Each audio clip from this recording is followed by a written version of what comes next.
So Wakatsuki wasn't using Demon's Bane. My man has developed his own little technique, which is not really the biggest surprise here. I think there's like two big surprises that are even bigger than that. But the biggest one is that we are quite possibly going towards the final arc of Kengan Omega. The Annihilation Tournament seems to be around the corner. And I'll probably create a timestamp where I talk about this because this is towards the end of the chapter itself. And on top of that, I'll probably have to create another video just showing a lot more of other cases and opposing opinions on this. But let's just stick to the scope of this video, and that is breaking down the chapter, which is called Phantom Fist. And it starts off with an explanation of the Blastcore. Most of us know how this works. Muscles contract and then they expand for a big attack for Wakatsuki. That's what he does. And most of the tension is towards Wakatsuki's core, hence the name. But as we get that explanation, we see Wakatsuki meditating, and we see narration here dropping the second biggest bomb in this chapter. And that is Wakatsuki is retiring the move permanently, it seems. And the narrator outlines the reasons as to why ultimately the Blastcore needs to be retired as a move for Wakatsuki. And the first reason is that his ankle, that injury he got from Agito, still has an effect on him, it seems. And as Wakatsuki's age is catching up to him, because remember, the Connector is really the only person who isn't really affected as much by age. The rest of the characters, hey, when you're getting older, certain benefits your body was giving you start not giving you those benefits. But there's also the fact that Wakatsuki specifically created the Blastcore against Agito, which is the second reason here, because Wakatsuki in this moment, it's a short moment, but it says his instincts told him that he's not gonna get a rematch against Agito. So the entire point of the move was to beat Agito, and seemingly that's not gonna happen. Wakatsuki doesn't think that, he doesn't feel it. Now, a third reason will come up later, but those two alone has basically motivated Wakatsuki to start seeing what else can I do here. And so, even though Wakatsuki's going back to the drawing board, he's still using the ideas of the Blastcore. And that's what the narrator also starts stating, that yeah, it's muscle control. That's all there is really to the Blastcore. And while Wakatsuki is sort of building on this, or whether this is being explained to us, we get what I think is the third reason why Wakatsuki is abandoning the Blastcore. And that is, in terms of muscle control, it is stated in this chapter that Julius is much better at it, that he can do it across his entire body. In fact, the Gogater, or the Gogatum, it's probably pronounced Gogater, something like that, but hey, the Gogatum showcases a level of control over his muscles that Wakatsuki simply cannot achieve. It's not possible for him to do that. Which, if you put that into the picture, right, it sort of makes sense why Julius was saying that he could beat people like Agito, like Wakatsuki, when he came back in Kengan Omega, because he had achieved that level of muscle control at the beginning of Kengan Omega. But even though Wakatsuki is not as good at mastering muscle control on the whole body as Julius is, partial control, Wakatsuki seems to have leverage here. So, building on that foundation that is muscle control, Wakatsuki has created a new move. And we see here what I think is what happened in the last chapter, what we couldn't see.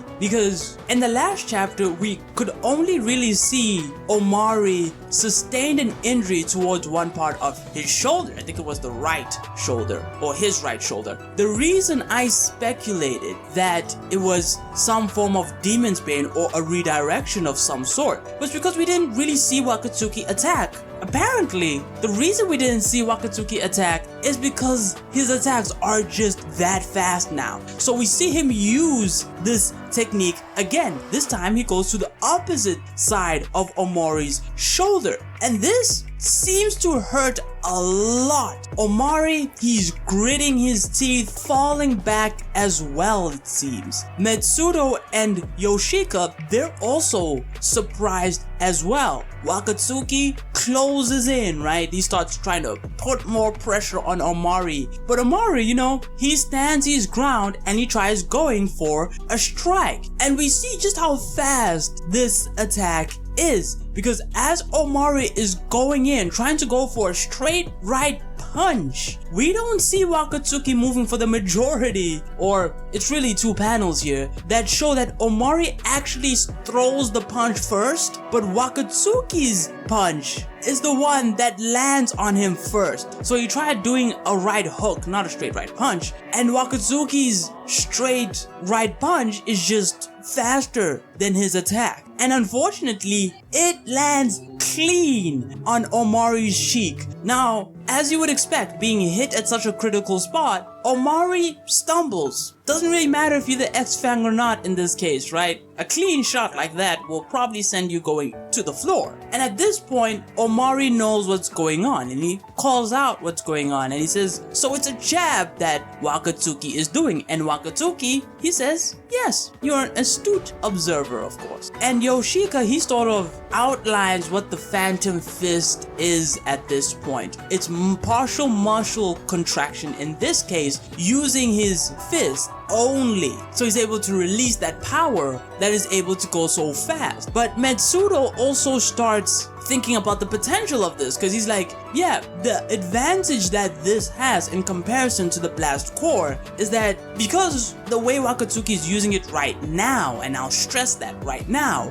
is that it's in the form of a jab. Wakatsuki can chain these types of attacks. And even though normally an attack of where you only really riding on the contraction of your muscles and the release of your muscles to push power, that wouldn't really work for most people. But because Wakatsuki has, you know, superhuman syndrome, he sort of escapes what would have been a pretty bad move for most people. It becomes a viable lethal move. So loads of potential here off the bat. Omori, he still thinks he can take Wakatsuki. He gets up and he's like, look, there's still jabs, which is true, but I'm guessing because they're so fast, they could probably blitz pre-initiative if done right. At least I think it has that much potential, especially considering where Wakatsuki, you know, he's aiming at this point. But Omori's like, he should be able to see them coming, you know, there's still jabs. But Wakatsuki squares up and starts throwing a whole pack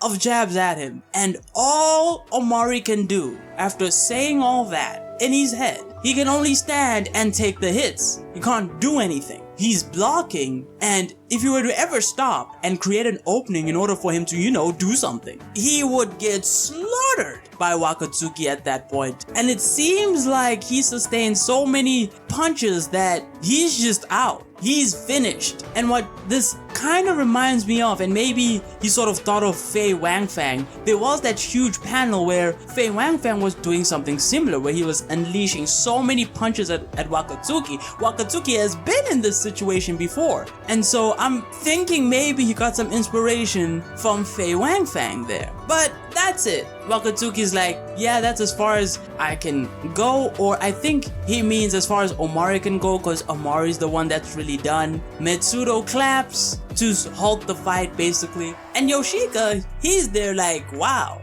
an X-Fang of Metsudo just got destroyed by the Wild Tiger. And so Metsudo starts to have the conversation he was going to have with Wakatsuki, apologizes for the fact that he put, you know, him to the test. And Wakatsuki, you know, he doesn't mind, but he knows what Metsudo being here means. And I think that there's pretty good idea here that was by one of the commenters, forgot his name, that hints to Wakatsuki possibly being the next Fank of Metsudo. This explains why Metsudo is here. I think it's a good idea, but Wakatsuki's like, the showdown's happening sometime soon, that's why you're here, that's why you're seeing how strong I am. And Metsudo, he says yeah, and it's happening on Ganryu Island. Now, that is huge, because Ganryu Island is where the Annihilation Tournament was held. Most people should basically know this. If you Google it, that's what will come out as well. And so we know the Annihilation Tournament has been brewing ever since the Berserker Bowl. So there have been hints. In fact, I would say it goes way before that to the opening arc of the series, but I'll leave that for another video. But this is very strong evidence or foreshadowing for not only the next Annihilation arc, but the fact that the Connector will be probably participating in the Annihilation arc, and this is probably the plan they'll have to whittle him down. Because if he takes part in this tournament, and this is very important, he'll have to fight multiple fighters, which makes sense why they're trying to get as many fighters as possible. This would also open the avenue for Jan's participation, for Nico's participation, for Lohan's participation. You get to have Koga, Ryuki, everyone. It makes sense at this point. But from the Kengan Association's perspective, the more people that could possibly go up against the Connector, the better. Because what happened with Oma? Oma got whittled down and was in a pretty bad health when he fought someone like Kuroki Gensai. Now, granted, Kuroki Gensai was still better, but the fight would have probably been a bit different. The same goes for Kuroki, even though, because he was better than everyone, he sustained injuries that weren't too lethal. He could still proceed on fighting regardless, right? He still had those injuries. And so you would assume someone of a similar level probably would have leveraged those weaknesses. And so taking down the Connector at the Annihilation Tournament at least makes the most amount of sense, unless you're going for the gauntlet fight, which I don't know how you get Jan to agree to. I don't think Jan would agree to it. Maybe you could write it such that the Connector doesn't care, but to me it makes more logical sense to do it like this. But that also means that we're at the end, 300 chapters plus, and we're probably towards the final arc of this series, which is amazing to think about, really. The expectations are going to be high if this is true. The training arc, even though it will end, will probably still have more build up, because we're going to have people that are going to have to be able to qualify, remember? It's going to be crazy what's going to happen from this point on. But yeah, that is the video. Don't forget to like and sub, and until next time, take it easy.